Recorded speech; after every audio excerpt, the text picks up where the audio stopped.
আমাদের বাংলাদেশের মানুষের আবেগ নিয়ে খেলতেছে ফুটবল ফেডারেশন। ফাহমিদুল ইসলামকে ইতালি থেকে সৌদি আরবের ফুটবল যে ক্যাম্প শুরু হয়েছে ওই ক্যাম্পে আনা হয়েছে।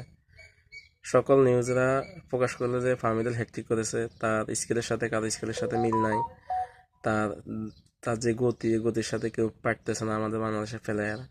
অথচ আজকে কি হলো, ফাহমিদুল ইসলাম আজকে বাংলাদেশে সে অ্যারাইভ করে নাই, সে ফিরে গেছে ইতালিতে আবার। তাহলে এখানে আসলে সমস্যা কার? কোচ আজকে বলেছে তার নাকি বয়স কম, আরো পরিপক্ক হতে হবে। তাহলে একটা কথা বলতেছে, সেটা হলো লামিন ইয়ামাল বলেন, নেইমার বলেন, coutinho বলেন, আরো যারা আছে ফুটবল বিশ্বে এখন বর্তমানে রাজত্ব করতেছে, তাদের বয়স কত থেকে তারা শুরু করেছে?